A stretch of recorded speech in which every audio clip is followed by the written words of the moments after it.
बिस्मिल्लाहिर्रहमानिर्रहीम।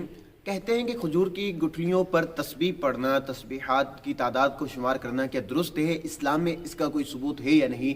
देखेंगे जो खजूर की तस्बीह हैं, गुठलियाँ हैं, उन पर तस्बीहात पढ़ना ये साबित है। और हज़रत सैयदना अबू दरदा रज़ी अल्लाह तआला अन्हु के पास अजवा खजूर की गुठलियाँ थी। जब आप सुबह की नमाज़ पढ़ते तो अजवा खजूर की जो गुठलियों का संदूक था उसको निकालते और तस्बीहां पढ़ना शुरू करते। एक तस्बीह पढ़ते, एक गुठली को जो है ना नीचे डालते और इस तरह आप तमाम गुठलियों को ख़त्म कर देते।